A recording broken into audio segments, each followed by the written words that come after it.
সাংবাদিকবৃন্দ, আজকে আমরা এমন একটি পর্যায়ে এসে আসলে এখানে কথা বলছি যে সময়টি আসলে আমাদের জন্য একটি কঠিন সময় পার হচ্ছে। আমি বলবো, কয়েকদিন আগে আপনারা জানেন সাতক্ষীরাতে একটি ভূমিকম্প অনুভূত হয়েছে, যেটির কেন্দ্রস্থল ছিল সাতক্ষীরার আশাশুনি। তার ঠিক আরও কয়েকদিন আগে সাতক্ষীরার কলারোয়া কিন্তু কেন্দ্রস্থল ছিল। এই যে 10 বছর আগেও আমরা কিন্তু কল্পনা করতে পারতাম না সাতক্ষীরার মতো জায়গায় ভূমিকম্প হবে আমি এত তীব্র মাত্রায়। শুধু তাই নয়, এই কেন্দ্রস্থল হচ্ছে এখন সাতক্ষীরা। এর বড় একটি কারণ হচ্ছে উপকূলীয় এলাকায় অবাধে বিভিন্ন স্থান থেকে ড্রেজার মেশিনের মাধ্যমে বালু উত্তোলন। এই বিষয়টি নিয়ে আমাদের সহকর্মী সামিউল মনির একটি সংবাদ প্রকাশ করেছিলেন, যিনি উপকূলীয় এলাকা থেকে কিভাবে অবৈধভাবে বালি উত্তোলন করা হচ্ছে প্রশাসনের চোখের সামনে, সেটিকে কিন্তু জাতীয় মানের পত্রিকা, শুধু ছোটখাটো একটি স্থানীয় পত্রিকাতে নয়, সেটি জাতীয় পত্রিকা, সেটি সমকাল পত্রিকায় এটি নিয়ে সংবাদ প্রকাশ করেন।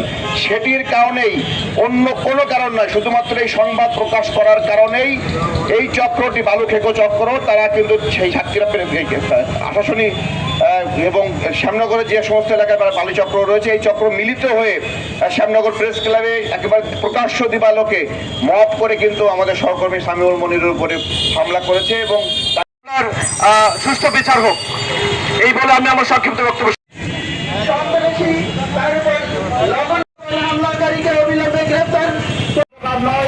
নির্বাচিত একটি সরকার ক্ষমতা এসেছে, সেই কোনো এমপি কোনো মন্ত্রী কোনো আনিস বিনয় সদর বলল ওখানকার যদি সংসদ সদস্য, আমরা কোন দল অন্যায় করে দেখতে চাই না ওখানকার নির্বাচন। আপনারা এখানকার কিছু দুর্নীতি অনিয়মের চিত্র আপনারা দেখতে পান।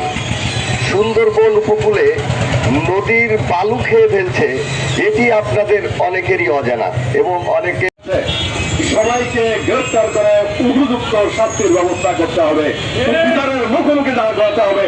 যদি এগুলো করা না হয় বন্ধুরা, আমরা বুঝবো আমরা যে বাংলাদেশের দিকে তাকিয়েছিলাম, যে বাংলাদেশ হবে বলে প্রত্যাশা করেছিলাম, যে বাংলাদেশ হবে বলে কয়েক হাজার তরুণ, বৃদ্ধ, যুব, নারী, শিশু নিহত হয়েছে, তার কিন্তু কোনো নমুনা আমরা দেখতে পাবো না যদি আমাদের এই দাবি, আমাদের এই ন্যূনতম দাবি যদি আসলে বাস্তবায়ন না হয়।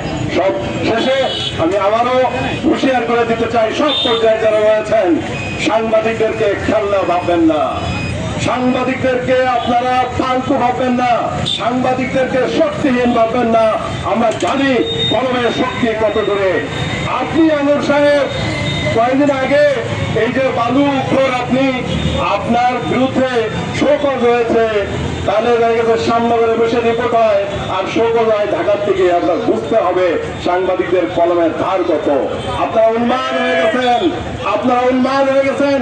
উন্মাদদের কিন্তু আসলে শিক্ষা দিতে হয়, তরমুজ পেটা করে, প্রয়োজনে সাংবাদিকরা সেটাও করবে।